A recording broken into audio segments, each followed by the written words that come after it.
السلام علیکم جی، سب کو ویلکم رائٹ ناؤ کے ممبرس کو.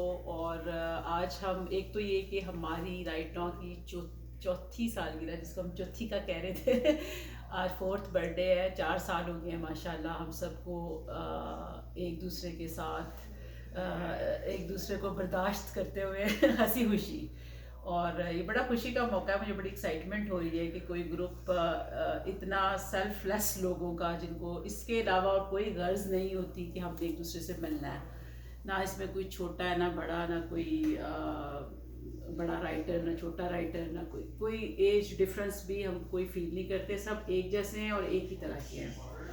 تو یہ تو بات ہو گئی ہمارے گروپ کی. اور آج جو دوسری خوشی کی بات ہے سونیا کی برتھ ڈے کے علاوہ تیسری خوشی کی بات یہ ہے کہ ہماری بڑی پیاری ممبر ہے سلمیٰ سید، پاکستان کراچی سے ہوتی ہیں اور اتنے ہی سالوں سے تقریباً ہمارے ساتھ ہیں.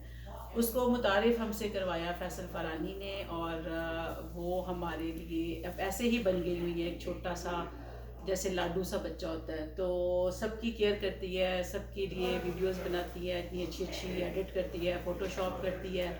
تو یہ سب کرنے کے ساتھ ساتھ جو سلمیٰ کی ایک اچیومنٹ ہے، جو میں کہتی ہوں کہ جب بھی ہماری رائٹ ناؤ کی برتھ ڈے ہو تو کسی ایک کی کتاب آئی ہو. تو حیدر صاحب پہلے اہل کتاب تھے، میری کتابیں آئی ہوئی ہیں، رضوان کی ان پروسیس ہے، اور وہ بھی انشاءاللہ اگلی برتھ ڈے پہ رضوان کی کتاب ہوگی یا کیسر کی ہوگی. تو یہ اس گروپ کا یہ بھی مقصد ہے پیار محبت کے علاوہ. تو اب آج جو ہے سلمیٰ کے لیے پہلے تو میں اپنے سب ممبر سے کہوں گی کہ زوردار تالیاں بجائیں، اور اس کو اتنی ہم سب کی طرف سے سلمیٰ بہت مبارک ہو. مجھے اتنی خوشی ہو رہی ہے نا. میں نے یہ PDF پہ جب کتاب پڑھی تھی، تمہیں پتہ ہی ہے میرا کیا حال ہوا تھا، اور اب اس کی وہ دیکھ کے سلمیٰ کو بلی کے ساتھ بہت مزہ آ رہا ہے، کیونکہ اس نے ہمیں بہت سے لوگوں کے ساتھ ملایا ہوا ہے ہماری جو فوٹو شاپ کر کر کے.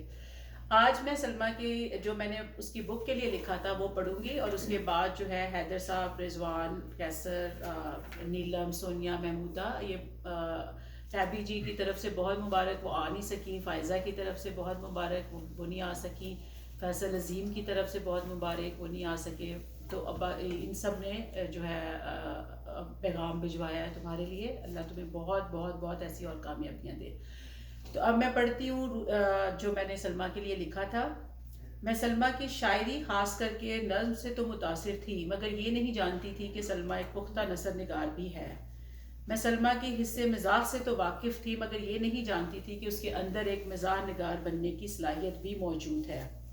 میں سلمیٰ کی کہانی گوئی سے تو آشنا تھی، مگر یہ نہیں جانتی تھی کہ سلمیٰ ڈرامی کہانیاں بننے میں بھی ماہر ہے. میں سلمیٰ کی تخلیقی صلاحیتوں کی پہلے سے ہی قائل تھی، مگر اس ناول بلی نے مجھے یہ کہنے پر مجبور کر دیا ہے کہ سلمیٰ ایک بہترین ناول نگار بننے کے سفر کی طرف تیزی سے گامزن ہے.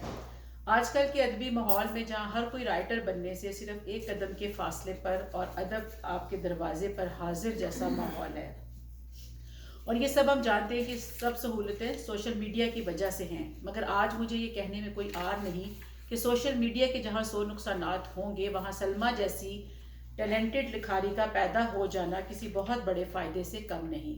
ایسا ایک ہی فائدہ ان 100 نقصانات کا دکھ کم کرنے کو بہت ہے. میں 3 سال قبل فیس بک کی فیکنس اور عارضی پن سے تنگ آ کر اسے خیر بات کہہ چکی تھی، مگر اب سلمیٰ جیسا ٹیلنٹ اسی فیس بک سے ابھرتے دیکھ کر اپنی سوچ تبدیل کرنے پر مجبور ہو رہی ہوں. سلمیٰ سے شناسائی ایک دوست فیصل فارانی کے ذریعے ہوئی، اور ان دونوں کی ملاقات شاید ٹویٹر پر ہوئی تھی، اور فارانی نے سلمیٰ کا تعارف ہمارے رائٹ ناؤ کینیڈا گروپ میں ایک بہت اچھی شاعرہ کہہ کر کروایا تھا. اس میں کوئی شک نہیں کہ فارانی کی تعریف غلط نہیں تھی، مگر اتنا ضرور ہے کہ تعارف نامکمل تھا. وقت کے ساتھ ساتھ سلمیٰ اپنی کیئر کرنے کی عادت، اپنے چھوٹے چھوٹے چٹکلوں کی وجہ سے اپنا تعارف خود کرواتی گئی، اور اس ناول نے جس سلمیٰ سے مجھے ملوایا، شاید سلمیٰ کی یہی شناخت اور یہی نام اس کا مکمل تعارف اور مستقبل ہے. بلی ایک انتہائی دلچسپ اور قاری کو اپنے سے باندھ کر رکھنے والی کہانی ہے. اس میں خوف اور سسپینس کا عنصر غالب ہے. سلمیٰ نے رات کے دوسرے پہر جب مجھے اس کی ساتھ بھیجنا شروع کی تو میں نے نیند کے عالم میں جان چھڑانے کو سرسری سے پڑھنا شروع کیا، مگر جیسے جیسے پڑھتی گئی میری نیند غائب اور دماغ مکمل بیدار ہو گیا. رات کے 3 بجے تک میں اس کی بیجی تمام ایک ساتھ پڑھ چکی. تو اسے میسج کیا کہ باقی بھی بھیجو۔ سلمیٰ کا حیرت میں ڈوبا ہوا جواب آیا، پڑھ بھی لیں؟ میں نے لکھا، نہ صرف پڑھ لیں بلکہ انتہائی انہماک سے، بلکہ ویسے انہماک، ویسے جذب اور ویسے ہی خوف سے جس طرح بچپن میں پڑھا کرتے تھے۔ کہانیاں پڑھ کر بچپن میں اسی کہانی کی دنیا میں کھو جایا کرتے تھے۔ سلمیٰ کی بلی نے مجھے میرے اس بچپن میں پہنچا دیا جہاں میری بہن مجھے چھپکلی کی کہانی سنایا کرتی تھی جو اصل میں کوئی بدروح تھی۔ وہی چھپکلی اور اس سے جڑا وہی شناسا سا خوف میرے اندر اترنے لگا۔ میں نے سلمیٰ کو لکھا، تیرا بیڑا تر جائے، اب نچلے فلور پر جا کر پانی کیسے پیوں؟ مصری بدروح بلی کا یہ کردار بہت سی ڈرونی کہانیوں میں مختلف شکلوں میں موجود ہوگا، مگر سلمیٰ کے بیان کا طریقہ انوکھا ہے۔ ہمیں اس ناول میں سلمیٰ کا مزاح اور ادب پر دسترس جا بجا نظر آتی ہے۔ بدروح کا علاج کرنے والے جکی کے شاہ جی کی دم درود کے ساتھ ساتھ ان کی ظرافت اور لیاقت دکھانا ایک خوشگوار اور منفرد طریقہ ہے۔ اس ناول میں سسپینس اور ڈر کے ساتھ ساتھ زندگی کے دوسرے سماجی اور نفسیاتی مسائل اور مصائب کو کہانی میں ساتھ ہی بننا اس ڈرانے ناول کو عام ڈرانی کہانیوں سے ایک درجہ اوپر کر دیتا ہے۔ اس ناول کے ہیرو اذان اور اس کی محبوبہ ہانی کی دل دہلا دینے والی کہانی خود سے ایک الگ ناول کا موضوع ہے۔ پھر ناول کی ہیروئن زیبا جو کہ بلی ہے، اور اس کے بھائی وجاہت اور اس کی بیوی زرنگار کی زندگی کے کئی پہلو اس ناول کو چار چاند لگا دیتے ہیں۔ غیر سلمیٰ نے اپنی تمام تر تخلیقی قوتوں کا استعمال اس ناول میں بھرپور طریقے سے کیا ہے، اور میں شدت سے اس ناول کو ٹی وی اسکرین پر دیکھنے کی متمنی ہوں۔ آخر میں نیند اڑی تو باقی کیوں چین سے سوئیں؟ اس ناول کو اسکرین پر دیکھ کر یقیناً سب بچوں بڑوں کی نیندیں اڑیں گی۔ کوئی تحریر بچپن کے خوف کی لہر کو دل میں دوبارہ پیدا کر دے تو اس سے زیادہ تحریر کی اثر انگیزی اور کامیابی کیا ہوگی۔ سلمیٰ نہ صرف ایک اچھی شاعرہ، دلچسپ اور خوبصورت انسان ہے، بلکہ مستقبل کی کامیاب ناول نگار بھی ہے۔ سلمیٰ کو بلی ناول لکھنے پر مبارکباد اور اس کی کامیابیوں کے لیے ڈھیروں دعائیں۔